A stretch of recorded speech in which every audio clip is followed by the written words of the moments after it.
5.5 months had passed in the Keller home.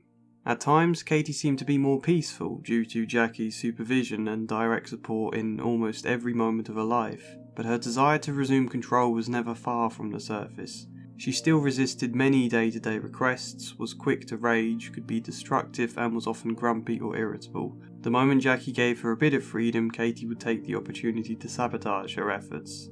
Still, there was some progress, and Jackie decided she would take the chance to take Katie, with the rest of the family, to the traditional Thanksgiving dinner.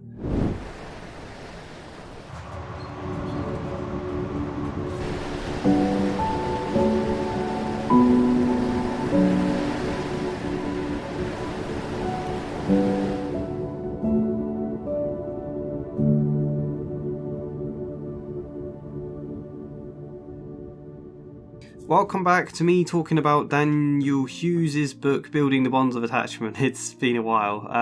Last episode was a pretty straightforward chapter. We got some more concrete examples of the work from Jackie's diary, if you remember that. I know it's been a long time. We got Katie showing an interest in why Diane could be crying for Katie, and we had a therapy session with the mention of a wall around Katie's heart. We also had Katie telling Allison that she feels Jackie only pretends to care about Katie because she gets paid to have her live there. It has been a long time, I know. I don't think it'll matter too much if you can't remember all of that. Let's get into this chapter, which is separate from the last bit, so it's not like a continuation thing to remember.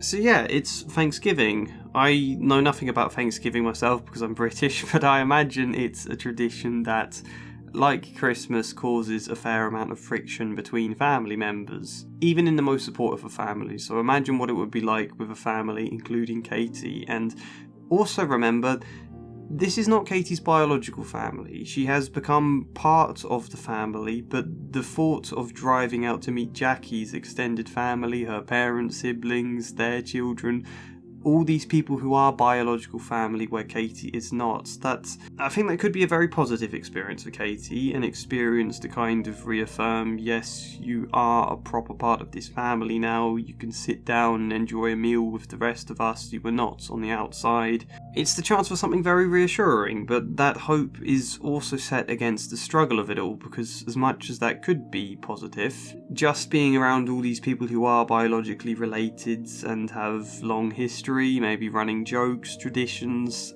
everything else that Katie is unaware of, that could feel like the opposite. It could be a reminder of just how much of an outsider she feels. And that's not to say a Thanksgiving dinner with extended family is a bad idea at all, just to highlight the importance of being aware and of understanding how difficult this could be for Katie. Sometimes even positive experiences come with a struggle to manage them. I think the biggest concern though is the structure that has given Katie a sense of security. Structure that goes out the window when you're not only in a different location but surrounded by a load of new people, particularly ones that won't understand Katie's structure. It would feel less safe, and as the book points out, with an audience, Katie tended to experiment with new ways to irritate Jackie, seemingly to see if she could get away with more. She can get away with more when there's an audience. We will see with the mention of Jackie's sister Jane and her children Melinda and Bob. I think this story in the book was the moment I really noticed how invested I'd become in Katie and how annoyed I felt at Jane and the other family members, like an interference. Which is terribly unfair of me to feel, because we can't expect them to understand the stuff we have learned through the story so far. We can't expect them to be therapists or anything, you know. Jane is kind of just an ordinary mum with love, but also ordinary tensions and dynamics between her and Jackie. Let's get into what happens though.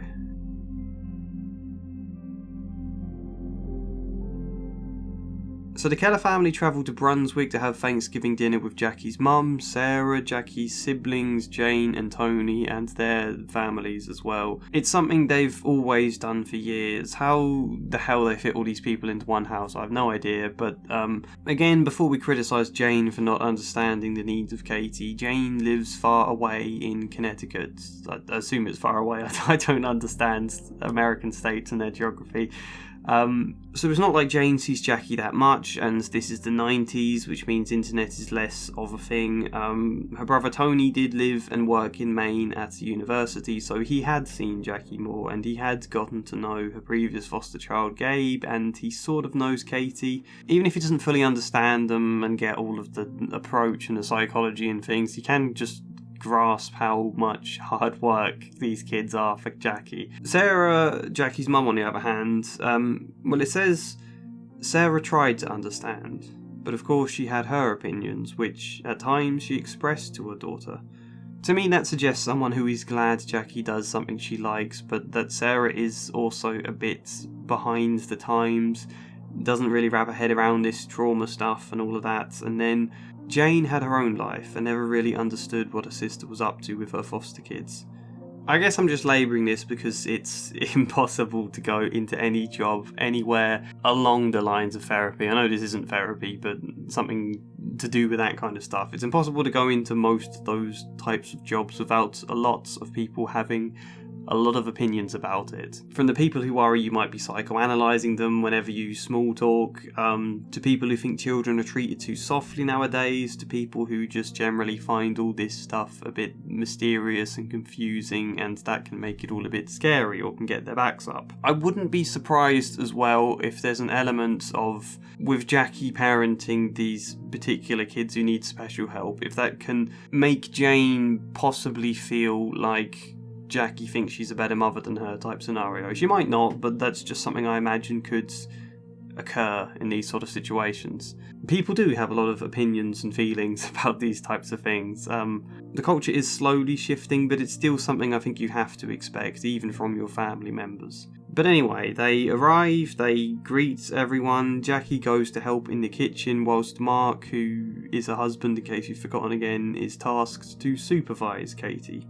But Jackie's brother Tony, who lives in Maine and does vaguely know Katie already, his children are Nathan and Art, who also know Katie, so that's good. It means Katie's not coming into a completely scary house of total strangers. That helps, I think. And Nathan and Art, it seems, have either learned from past experiences or been warned to be careful with their toys around Katie.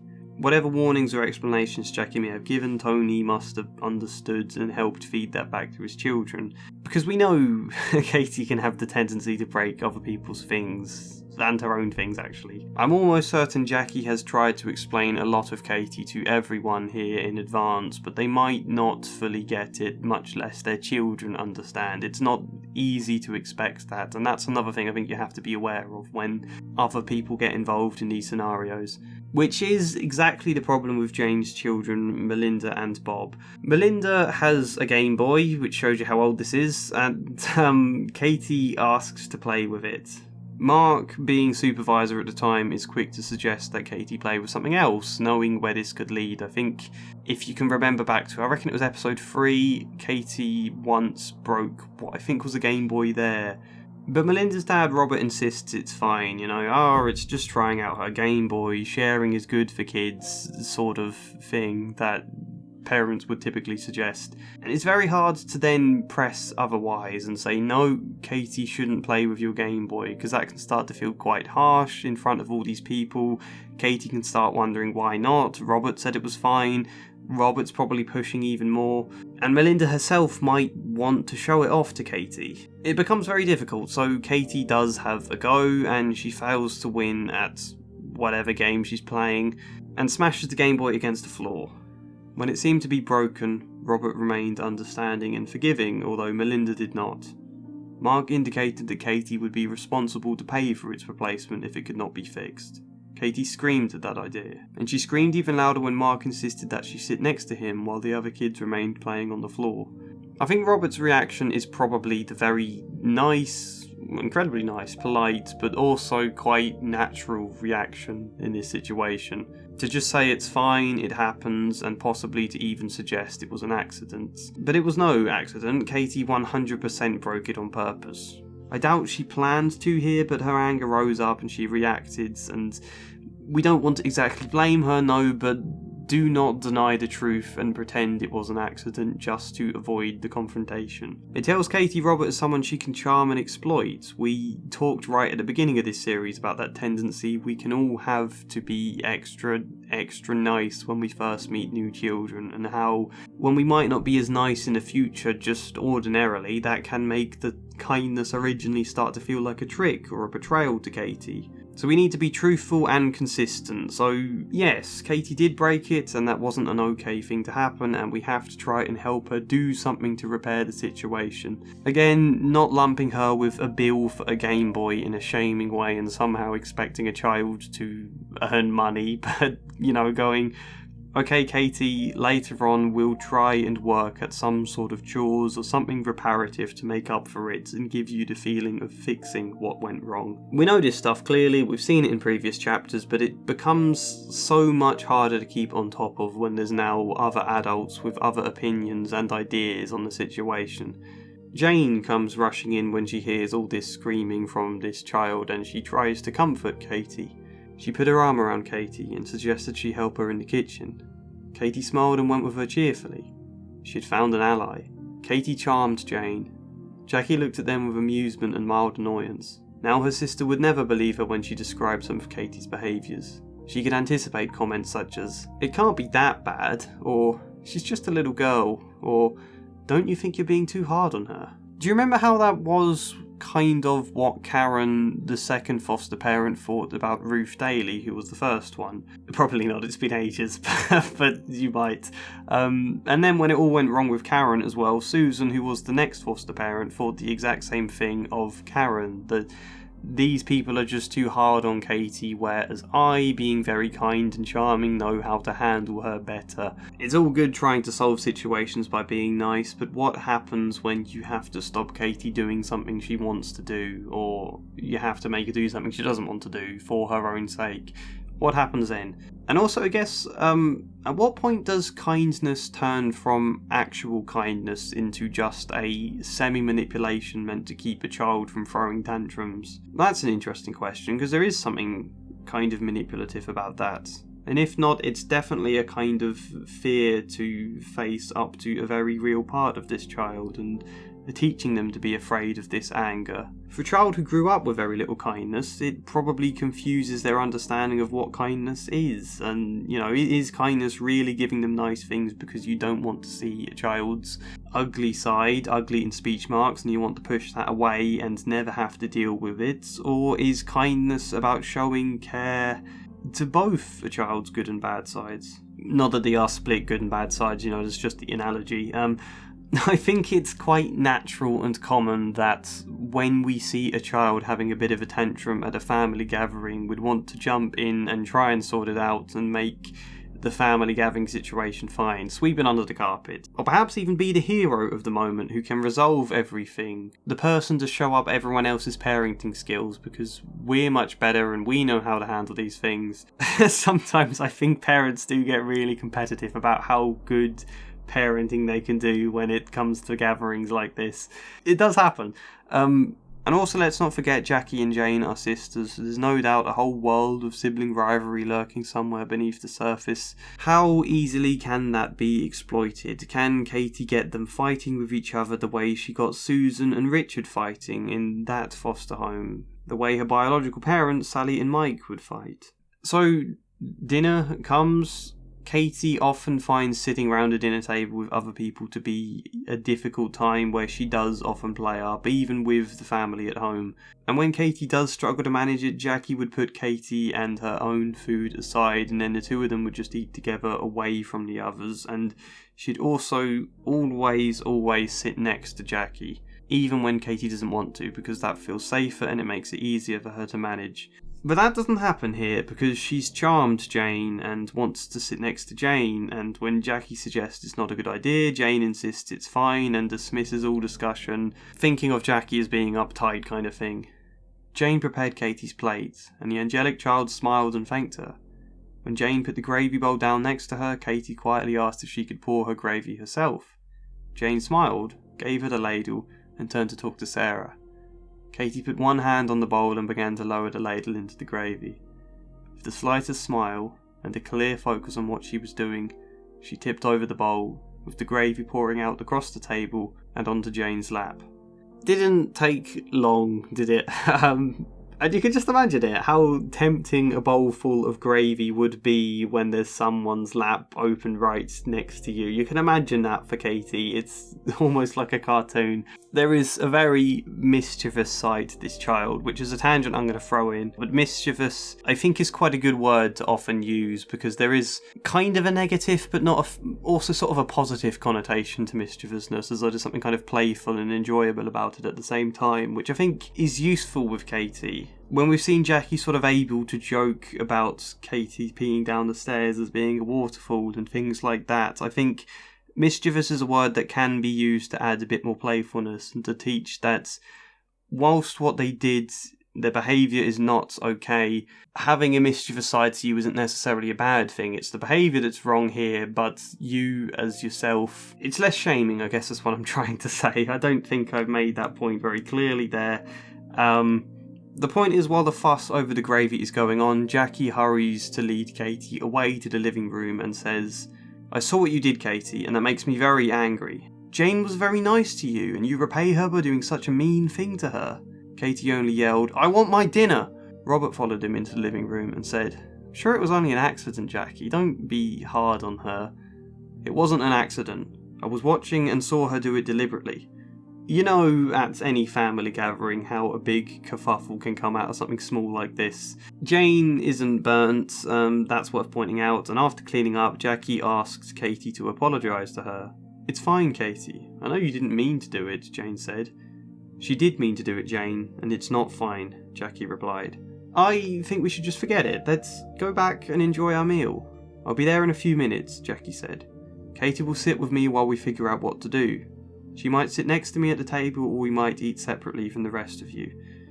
There's something about family gatherings that makes sitting around a table for a meal a sacred thing, isn't there? The idea of anyone eating separately or not coming back to the table is like a grievous sin, something that causes a huge fuss. I suppose because it's symbolic, eating round the table together.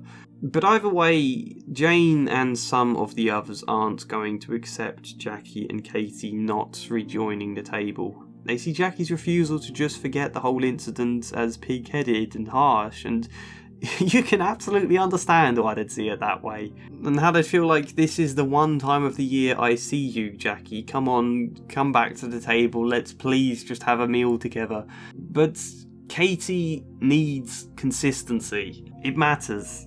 At the very least, the behaviour needs acknowledging. How can she ever hope to learn the message, "I recognise your bad behaviour and I still love you and will still support you to grow," if you don't actually recognise the behaviour in the first place? Jackie's mum, Sarah, gets involved next. "Honey, why not find a little punishment for her later? This is Thanksgiving. I want us all to enjoy it." "I know you do, Mum. You can still enjoy it, but Katie and I will have to eat when the rest of you are done, or else in the kitchen." She had decided that with the lack of support from Jane, she did not want to risk returning to the table. "You're becoming a bigger problem than Katie, Jackie. Why don't you just do what Mum asks?" "I need to do what's best for Katie." "Well, maybe you're wrong. Maybe what's best for all of us is you to drop it and have a decent family meal."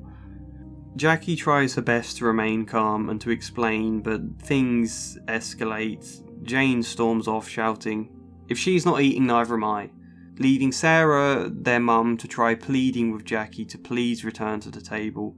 "I'm sorry, Mum. You don't know Katie. I've worked hard for her for the last 5 months. I can't give in on this or it will set her back too much."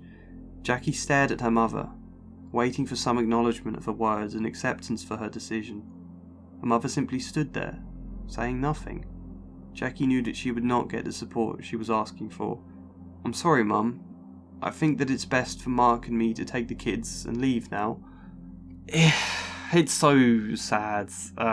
Just knowing what's needed, knowing it wouldn't require too much, but just not getting that support from anyone.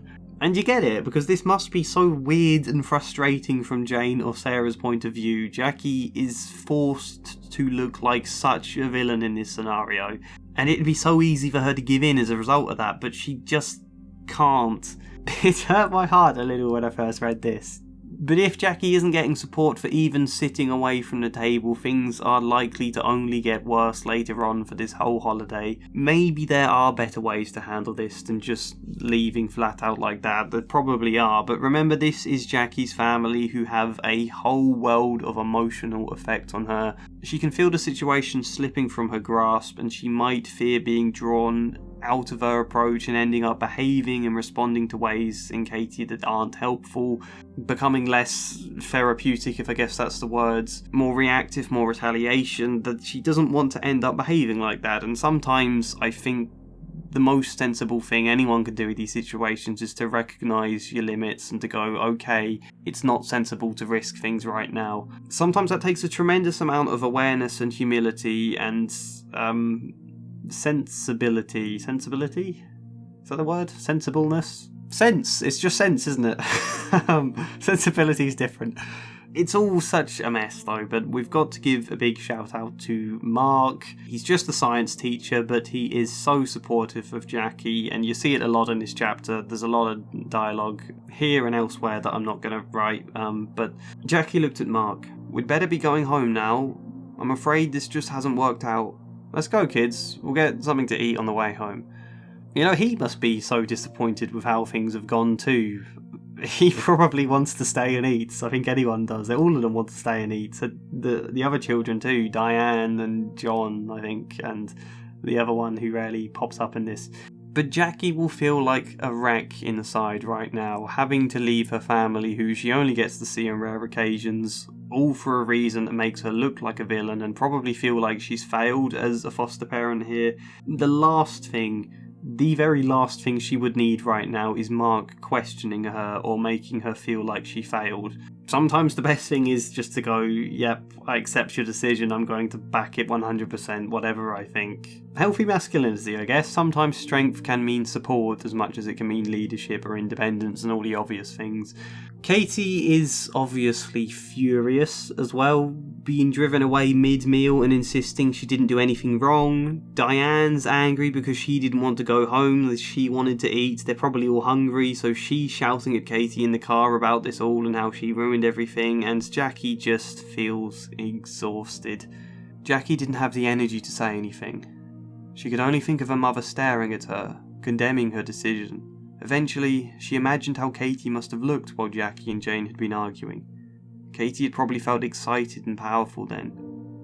Jackie would not let herself look at Katie now. She knew that, if she did, Katie would have smiled in delight at her despair. If that happened, Jackie knew she would truly hate her and would struggle to hide her contempt. That night, Mark took care of Katie and put her to bed. Jackie kept a distance. She had no empathy for her. She could not interact with her. She wasn't going to try.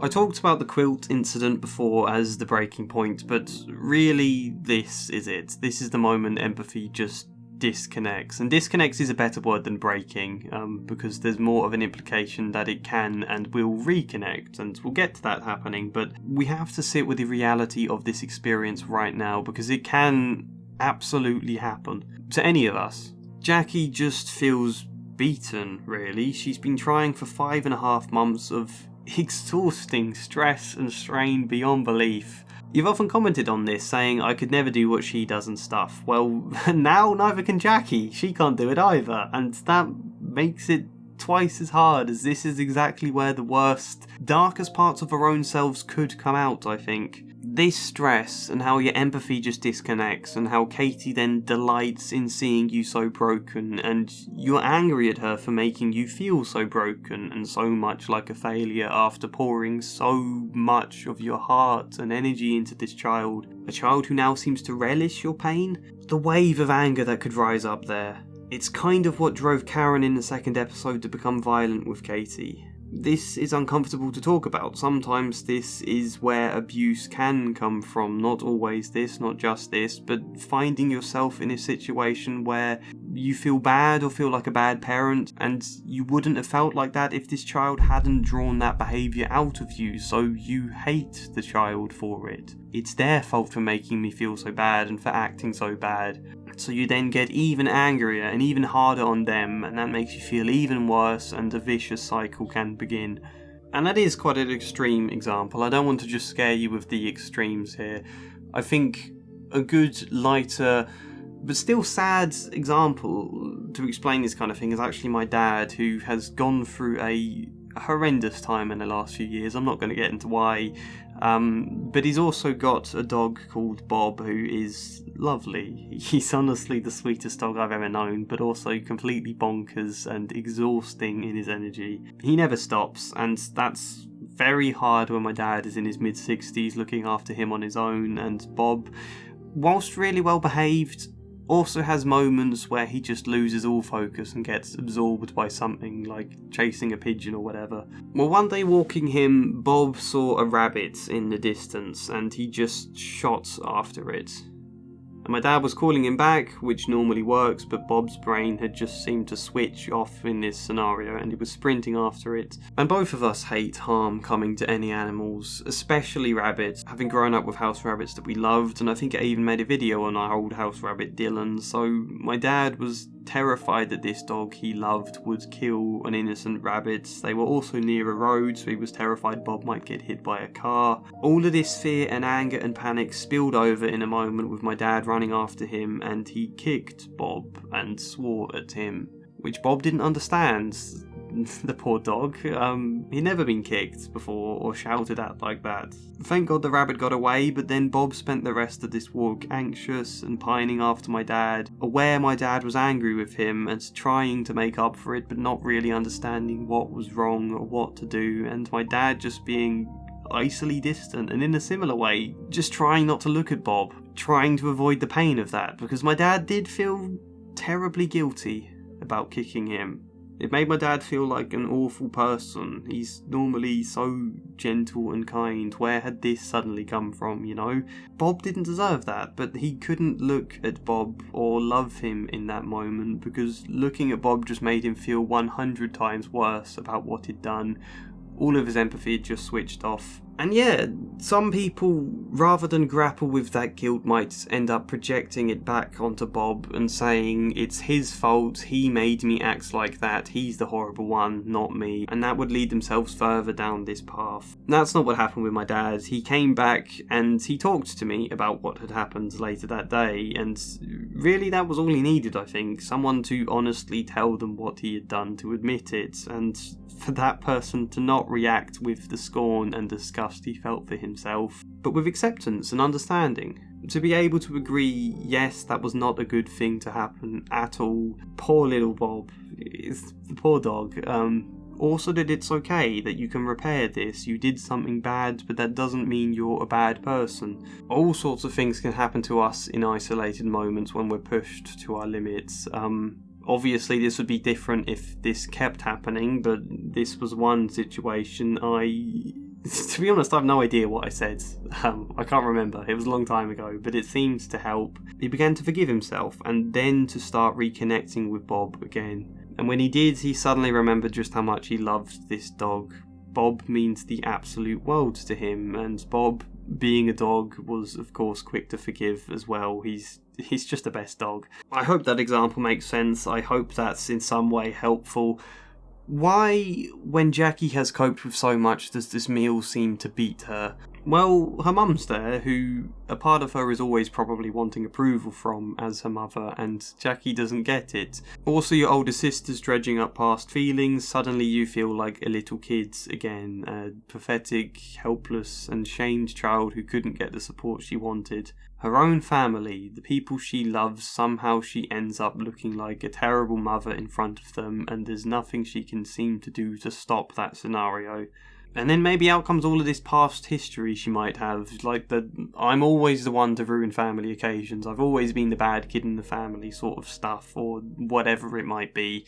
It cuts to her heart, and even though she knows it's not exactly fair, she can't help blaming Katie for that. she's just too hurt and too drained to forgive her at the moment. It blocks all her empathy and leaves her just feeling distraught. And I'm pretty sure I have talked about blocked care in the past, or compassion fatigue as it's sometimes called. I found this cool graphic that helps save me from having to write things in my own text box on the screen to explain it. There are several types of blocked care that you can pause and read here if you want to know. If not, the simple good advice for what to do when you're experiencing it is A, make sure your own needs are being met and that you can feel care for yourself. B, find some support, someone to open up to about how drained and shit you feel, someone to understand and support. And C, try to reflect on the triggers, past relationships, whatever it is that made whatever happened feel so massive and what might happen again. Which again is where Mark is great. He takes care of Katie now. He takes care of her in the morning too when Jackie needs to lie in and wallow for a bit. But crucially they have a long talk into the night where he is just really supportive and lets Jackie express how she feels in the moment. I don't know if I can continue to do this for her. I've given her so much and she spilled that damn gravy to hurt me. She leaned against him and sobbed. I don't want to love that kid. Why do I still love her? I don't like that kid. I don't want to love her anymore. Why can't I stop? I think it is very easy to take these situations personally. To say that Katie was deliberately trying to hurt Jackie because that's how it feels. And in a way, there's some truth to that, I think. But really, she's not seeking to hurt. She's a child who feels distressed in an unsafe environment and responds by trying to take control the only way she knows how, even to her own detriment. And rather than suffer her fear that Jackie might not like her because of this, she twists it round into an excitement instead. Delight at Jackie feeling broken rather than fear. But it can feel like it's personal, and it can feel like a rejection of you too, to give so much and have it thrown back in your face, as I think all kids do from time to time with parents and parental figures. How often, if ever, do children tell their parents they love them and appreciate what they do, even when they might feel that deep down, you know? With Katie, that's magnified, because caring, let alone admitting she cares, is a very, very, very hard thing to do. And Jackie just feels shamed, if nothing else. The next day when she finally does get out of bed, she comes down and says to Katie, "You weren't ready to enjoy the family holiday, and I'm sorry I hadn't realised that. Next time you won't have to go if I don't think you're ready for it." And later she says, "Mark and I are going to make a special Thanksgiving dinner here today for our family. I think that you'll be able to handle it sitting right next to me." Jackie got up and kissed Katie on the top of the head. Which is obviously a good thing to do, and she's saying good things here, and she goes on doing good things, but this shame, this sense of personal rejection is still hanging in the air at this point. Despite doing the right things, it doesn't mean you're necessarily emotionally connecting and feeling affection, you know? She knows what she's doing is right, but she's also just kind of going through the motions, and this is another thing. It's very, very important to notice when it happens to you. When am I just going through the motions and not properly investing in a way? Because that could be blocked care. I do love that Jackie in this chapter has such solid trust and support from Mark that she does basically there say to him, "I hate Katie, I love her, but I also kind of hate her, and I hate myself for hating her, and it feels horrible." Being able to say that to anyone without them going, "Oh, you shouldn't hate her, stop that," but just holding her, really. And accepting that that's how she feels in that moment, and that it's okay to. It is okay to sort of hate her, because she does also love her, and once she can process this blocked care, she'll rediscover all of that love again. She has Mark she talks to that evening, and then Allison she talks to at length before the next session, and she needs them both, and Mark generally is having to do a lot of heavy lifting here to look after Katie and the other kids. And that just shows the importance of having people to support you. Yeah, that's the conclusion. I'm sorry all of this episode is kind of repeating what was discussed in the quilt incident episode, but I wanted to hammer home the difficulty and the emotion of all of this, because it will make the repair that follows in the next video so much more impactful. Because next up is the therapy session with Allison following all of this event, and her trying to help Jackie and Katie repair their bond for each other, and goddamn, it's moving. It's one of my favourite moments from the books. I think it made me cry when I first watched it, and I don't often cry. I promise, I won't leave a massively long gap before making that video. I'll get it out quick because this one feels like a cliffhanger otherwise. It needs to follow up one. This is the problem. The next one is fixing it. So yeah, anyway, that does make this video a bit repetitive of the quilt one, but it's an important point. Plus, you got to see how much more complicated everything becomes when other family members or people get involved, and how that's always something worth being aware of. Please like the video to support it. Please comment whatever you think. If you want, you can subscribe. I'm not going to stop you. Support me on Patreon. Buy the book if you want. Otherwise, hopefully see you next time. And as ever, a special thank you goes to Janice McMahon, Luke Hoare, Treachu Gaber, Michael Gallagher, InSquares, Flying Spider, Samara Salsi, Joshua C. Follier, Chad Bramwell, and Zachary Herreras. Thank you.